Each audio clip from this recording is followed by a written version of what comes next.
तस्वीरें आपको हम दिखा रहे हैं, प्रधानमंत्री नरेंद्र मोदी यहाँ पर बैठे हुए हैं। एक बार शुक्ला सर आपके पास आते हुए भी आपने सुना दीदी को ये कहते हुए भी कि प्रधानमंत्री की कोशिश होती है कि पार्टी बूथ स्तर पर कैसे मजबूत हो, एक एक पार्टी का सदस्य जुड़ा कैसे रहे और ठीक तरीके से पार्टी क्रियान्वयन होते रहे। क्या हम ऐसे भी समझ सकते हैं, क्योंकि हमने देखा कि हमेशा अगर चाहे हम पार्टी की बात करें, एनडीए की हम पूरे की बात करें, तो एनडीए की कोशिश होती है फ्लोर मैनेजमेंट। तो सर आप कितना मजबूत फ्लोर मैनेजमेंट इस बार आप देख पा रहे हैं? अलग जी, फ्लोर मैनेजमेंट के मामले में देखिए क्या है। पहले अंक गणित पे सारा खेल होता था, अब सारी राजनीति प्रबंधन पे आ गई। अब मुझे लगता है कि भारतीय जनता पार्टी जितना अच्छा प्रबंधन करती है उतना अच्छा प्रबंधन INDIA इंडी गठबंधन के पास नहीं है। तो फ्लोर मैनेजमेंट को लेकर तो किसी तरह की कोई दिक्कत बिल्कुल दिखाई नहीं देती। रही बात कि प्रधानमंत्री जी की तरफ से जो इस तरह की बैठक होती है, मैं पिछले 12 साल से देख रहा हूं कि बैठक के दौरान हमेशा वो सांसदों यानी भारतीय जनता पार्टी के सांसद हों या एनडीए गठबंधन के सांसद हों, सबको अपनी जिम्मेदारी का वो एहसास कराते रहते हैं कि आपकी प्रमुख जिम्मेदारी क्या है। अब प्रमुख जिम्मेदारियों में ये है कि जन सरोकार के कामों को जनता तक पहुंचाना और जनता की समस्याओं को सरकार तक ले आना। उसके लिए वो कई तरह के प्लेटफॉर्म इस्तेमाल करते हैं, उनमें एक प्लेटफॉर्म मन की बात का भी है।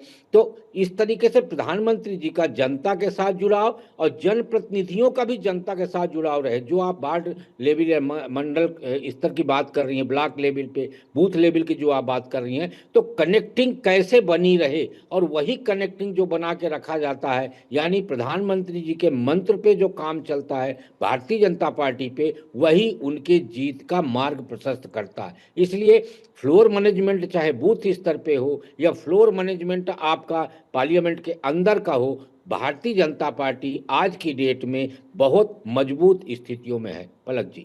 बिल्कुल सर। एक बार हर्ष सर का भी रुख यहाँ पर करते हुए सर, जिस तरीके से भी आपने अदिति को भी सुना होगा, ये कहती हो कि इस बार का जो सत्र है वो बहुत खास है, क्योंकि इस बार जो बिल पेश किए जाने हैं एनडीए का एकजुट रहना उसमें बहुत ज्यादा जरूरी है। तो कहीं ना कहीं सर जो इस तरीके से बैठकें होती हैं, उन बैठकों के जरिए विपक्ष की उन तमाम कोशिशें नाकाम होती हुई नजर आती हैं जो एनडीए में फूट डालने की कोशिश करते हैं।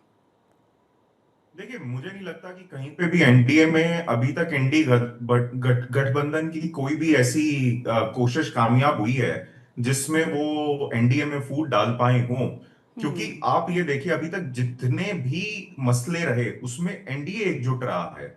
और इसमें मैं एक दिलचस्प बात आपको बताना चाहूंगा, हमारे दर्शकों को बताना चाहूंगा कि यूजुअली समझा जाता है कि जब आप विपक्ष में होते हैं, आपका गठबंधन विपक्ष में होता है, तो ज्यादा ताकत होती है, तो आप मुद्दों पे साथ रहते हैं। और जब सत्ता आती है तो प्रॉब्लम आती है। लेकिन इंडी गठबंधन एक ऐसा यूनिक गठबंधन है कि जो सत्ता से तो खैर काफी दूर है, सत्ता की बात छोड़ दीजिए, लेकिन विपक्ष में होके भी उनके में आज तक किसी भी मुद्दे पे समन्वय नहीं आ पाया। इंडी गठबंधन में कब कौन सी पार्टी है, कब कौन सी नहीं है, ये समझ में नहीं आता। स्टेट में इंडी गठबंधन कहीं पे दिखता नहीं है, स्टेट इलेक्शंस में बिल्कुल खत्म हो जाता है। और जो ये इंडी गठबंधन के दल हैं, ये एक दूसरे के खिलाफ ही लड़ रहे होते हैं। जबकि एनडीए में आप देखेंगे, एनडीए में एक बहुत अच्छा तालमेल है, ट्रांसपेरेंसी है, और सभी का वैचारिक मुद्दों पे बिल्कुल एक ही राय है। अभी आप देखिए, कोई भी जो देश भर में अभी तक बिल आए हैं जो संसद में पेश हुए हैं, आपको बहुत रेयरली कभी दिखा होगा कि एनडीए में पूरा समन्वय ना हो।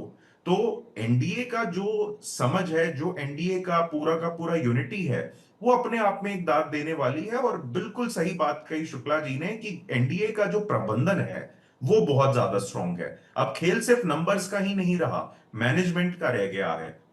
जिस हिसाब से जब क्या कहते हैं बिल पेश किए जाते हैं, उनको पास करवाना, कई बार जब आपके पास पूरी तरीके से नंबर नहीं होते, तो वो भी एनडीए की जो मैनेजमेंट है, जो प्रबंधन है, उसकी दाद देनी पड़ेगी। और अब आप ये देखिए कि पिछली बार जैसे डिलिमिटेशन बिल आया, विमेन रिजर्वेशन बिल आया, वो एनडीए पास नहीं करवा पाई, लेकिन इलेक्शंस में और अदरवाइज नैरेटिव में किस तरीके से वो एनडीए के पक्ष में और मोदी सरकार के पक्ष में रहा, वो भी अपने आप में एक केस स्टडी है।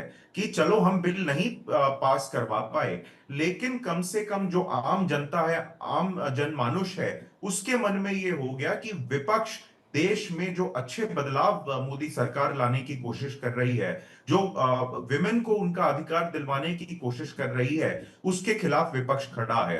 तो वहां पे भी किस तरीके से अपनी एक ये कह लीजिए कि बिल ना पास करवाने के बावजूद उस हार को अपनी जीत में बदल देना, ये भी एनडीए की एक अपने आप में एक स्टडी है जो सारे बिल्कुल, और सर पॉलिटिकल तस्वीरें भी जो हम लगातार दिखा रहे हैं